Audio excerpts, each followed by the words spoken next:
Let's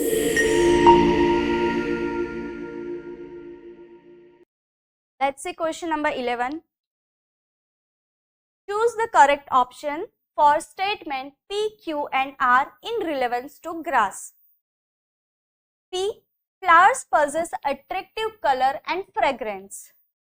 Q. That is pollen grains are small, dry and light in weight. R. Grass is air pollinated plant. तो इसमें से तीन में से कौन सा सेंटेंस करेक्ट है एंड कौन सा इनकरेक्ट है वो हमें बताना है. ओके, तो अभी हमें ग्रास, ओके, तो जो ग्रास होता है उसके पास फ्लावर्स होते हैं बट इतने अट्रैक्टिव नहीं होते हैं, राइट. एंड जो ग्रास है उसके पोलन ग्रेन्स,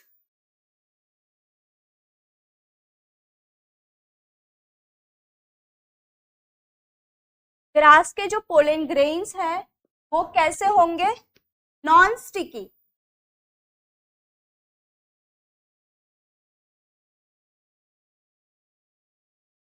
स्मॉल,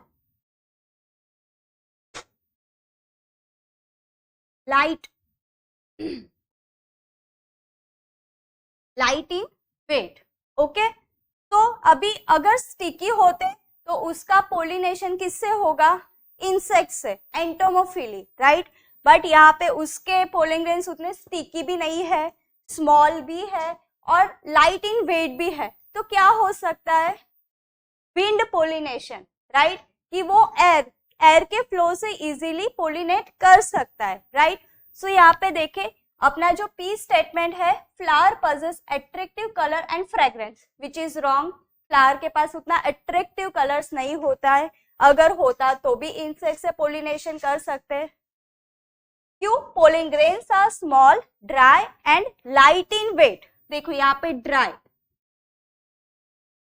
तो विच इज ऑल्सो करेक्ट कि उसके पोलन ग्रेन स्मॉल है, ड्राई है, लाइट इन वेट है. आर क्या है? R grass is air pollinated plant. Correct. जो ग्रास है वो विंड से पोलिनेशन या फिर एयर से पोलिनेशन कर सकता है.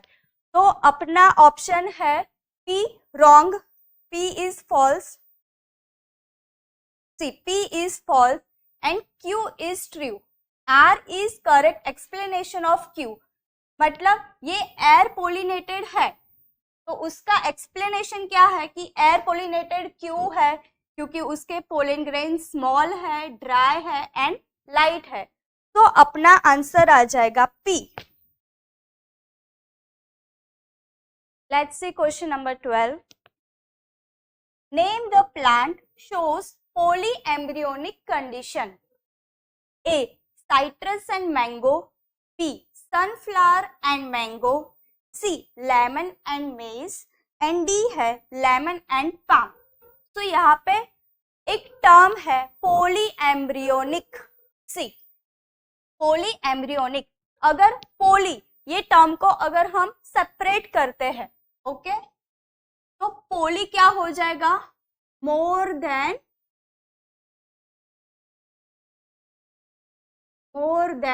One. And embryonic that is embryo. Okay, तो कुछ प्लांट्स होते हैं, वी नो दैट कि सारे प्लांट्स में एक एम्ब्रायो होता है, बट कुछ प्लांट्स ऐसे होते हैं कि जिसमें एक से ज्यादा एम्ब्रायो हो जाएगा, राइट. तो वो कैसे, वो मैं अभी दिखाती हूँ.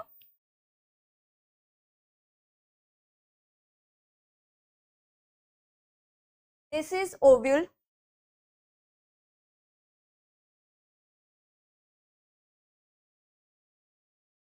This is integuments. इंटेग्यूमेंट्स दो होते हैं, inner integument and outer integument, right. And ये वाला पार्ट जो हो जाएगा दैट इज फ्यूनिकल. ओके, ये जो है वो फ्यूनिकल है. एंड यहाँ पे अपना जो होगा बीच में आ जाएगा एम्ब्रायो. ठीक है, यहाँ पे एम्ब्रायो में कितने सेल्स होते हैं? These are antipodal cells.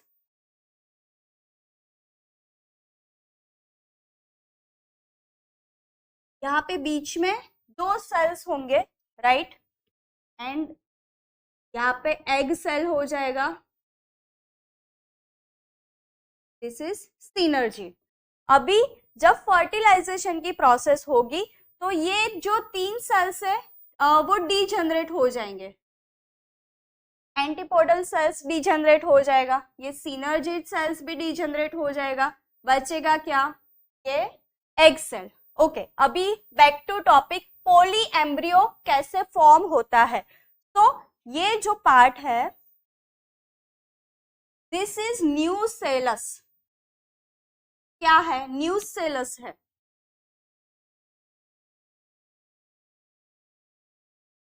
तो उसमें कौन से सेल्स आएंगे, nucellar cells. See these are nucellar cells. Okay, तो कभी कभार कुछ प्लांट्स में क्या होता है कि ये जो न्यूसेलर सेल्स है ना वो डिवाइड करना स्टार्ट कर देते हैं और डिवाइड करके खुद का एम्ब्रायो बनाना स्टार्ट कर देते। अभी हमें पता है कि ये एग सेल है, वो फ्यूज होके वो तो एम्ब्रायो बनाएगा ही, राइट, बट ये न्यूसेलर सेल्स भी खुद का एम्ब्रायो बनाने लगता है। तो वैसे हो जाते हैं मोर देन 1 और 2 cells. Okay, let me show you the diagram. See ये मैंगो है, दिस इज मैंगो, आपको दिख रहा है poly embryonic condition. See this is 1 embryo, this is 2 embryo. Okay, वैसे ही आप लेमन में भी देख सकते हो, है बहुत सारे सीड्स, राइट। तो ये जो पोली एम्ब्रियोनिक कंडीशन है वो जनरली साइट्रस फ्रूट्स जो होते हैं, सिट्रिक प्लांट्स जो होते हैं उसमें दिखाई जाती है, राइट। ये लेमन हो गया, ऑरेंज भी में भी ऐसा दिखाई देता है।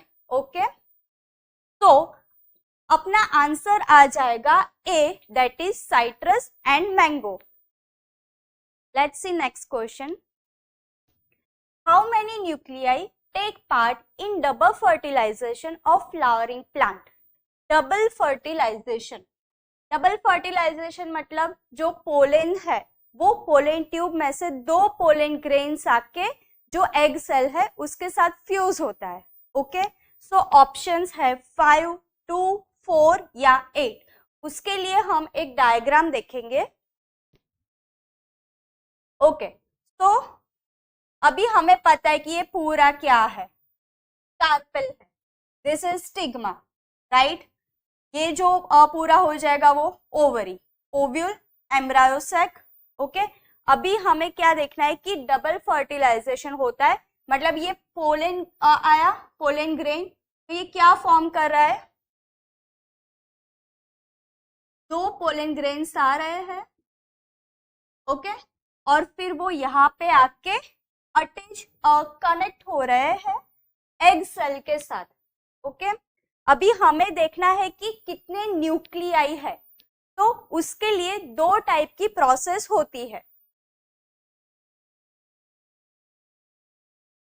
First process that is syngamy,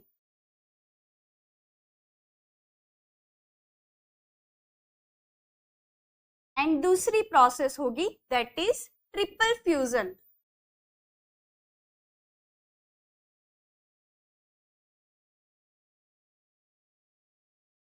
okay, now what is syngamy, as I said कि 2 पोलेन ग्रेन्स आते हैं, राइट। उसमें से जो एक पोलेन ग्रेन है वो ये जो एग सेल है उसके साथ कनेक्ट हो जाता है, फ्यूज हो जाता है। ओके, तो दैट्स राइट। सिनगैमी मतलब कितने न्यूक्लियस होंगे, एक तो 1 एग सेल तो है ही, 1 एग सेल है, उसका न्यूक्लियस कितना होगा, के पास 1 होगा, राइट। एंड दूसरा किसका हो जाएगा, 1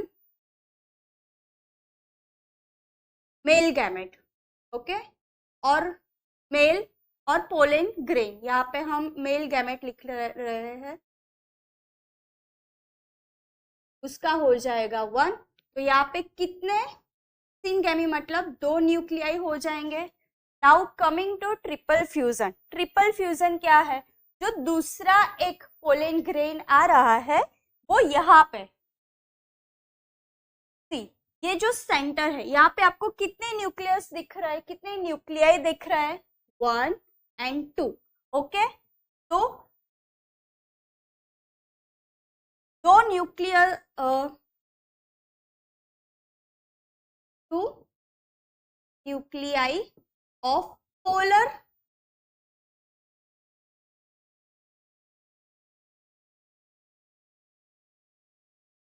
सेल, ठीक है। तो यहाँ पे अपना कितना आ जाएगा, 2 न्यूक्लियाई, एंड जो वन जो पोलन ग्रेन है वो भी यहाँ पे आके फ्यूज हो जाएगा। ओके, यहाँ पे और एक फ्यूज मेल गैमेट आएगा, फ्यूज होगा, क्योंकि ये डबल फर्टिलाइजेशन है। तो लिख ले हम कि 1 न्यूक्लियाई ऑफ पोलन ग्रेन लिख लेते हैं।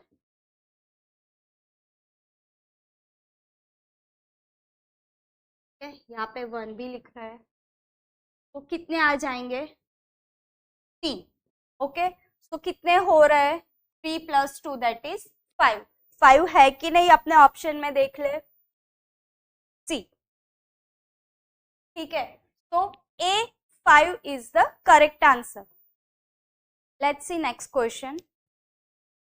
If stalk contains 58 chromosomes and cyan contains 30 chromosomes, then how many chromosomes are present in root and egg cell of the resultant plant respectively? Options है 30 and 29, B 15 and 58, C 58 and 15, D 29 and 30। तो यहाँ पे कुछ terms आए हैं, stock, Sion. तो पहले ये समझ ले कि स्टॉक क्या है, साइन क्या है। देखो पहले this is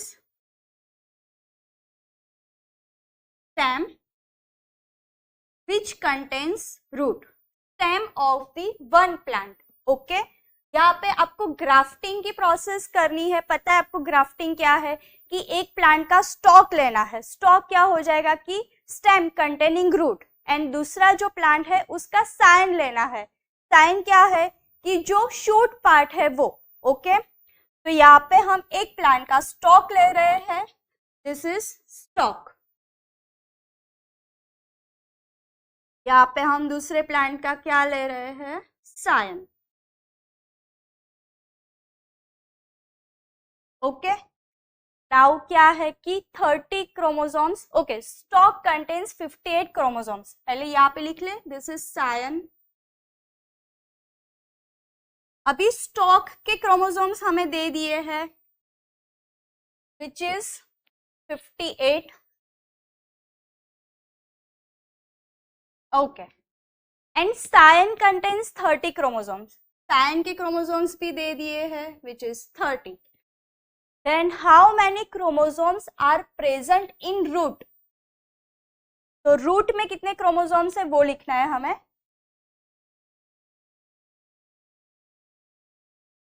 and egg cell, and egg cell में कितने क्रोमोसोम्स है वो भी लिखना है। ओके, तो यहाँ पे हमें root, as I said, stock क्या है, रूट कंटेनिंग स्टेम। तो इसमें जितने क्रोमोसोम्स होंगे उतने ही रूट में होंगे। ओके, तो यहाँ पे हम लिख ले कि रूट में होते हैं 58 chromosomes. Now coming to egg cell. अभी जो एग सेल है वो ऑलवेज हैप्लॉइड के फॉर्म में होता है। Haploid that is half of the original. तो यहाँ पे हाफ मतलब सायन, ठीक है।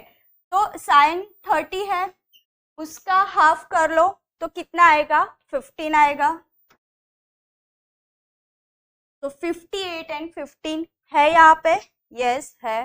तो the correct option is C, that is 58 and 15।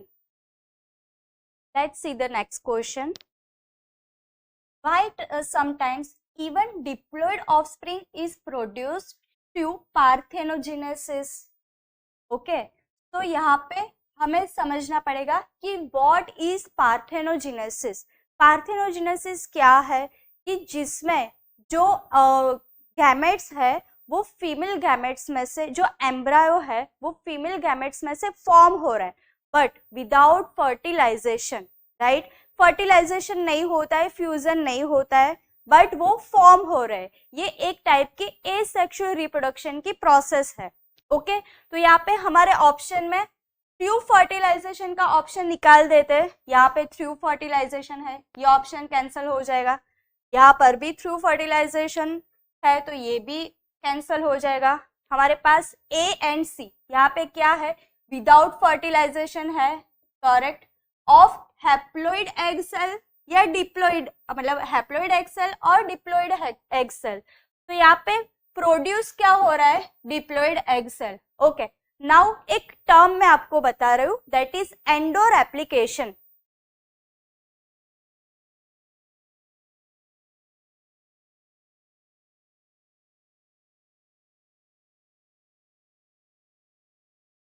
Okay, तो ये टर्म को थोड़ा सेपरेट करते हैं। एंडो, एंडो का क्या हो जाएगा, इनसाइड। रेप्लिकेशन क्या हो जाएगा, कॉपी, टू कॉपी, राइट। तो यहाँ पे क्या होता है कि जो हैप्लॉइड सेल्स होते हैं, राइट, तो वो अपना जेनेटिक मटेरियल कॉपी करता है। ओके, तो जो हैप्लॉइड एग सेल है, सी ये हैप्लॉइड सेल है, राइट, तो वो एंडो रेप्लिकेशन की प्रोसेस करता है। तो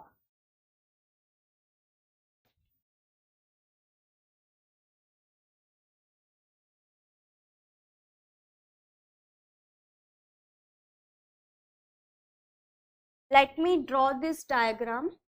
See, this is haploid cell, ठीक है, उसके पास सिंगल सेट ऑफ क्रोमोसोम है, बट वो क्या कर रहा है, एंडो रेप्लिकेशन की प्रोसेस कर रहा है। तो वो उसका जेनेटिक मटेरियल क्या कर रहा है, ट्रांसफर कर रहा है, तो वो बन जाएगा डिप्लॉइड एग सेल।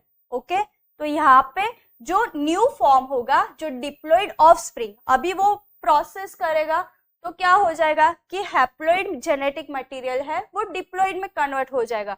तो यहाँ पे अपना ऑप्शन आएगा, when offspring is produce without fertilization, we know that parthenogenesis of diploid egg cell. Diploid egg cell में से जो प्रोजेनी है, जो ऑफस्प्रिंग है, वो डिप्लॉइड ऑफस्प्रिंग होगी, राइट। सो अपना जो करेक्ट आंसर है दैट इज ए।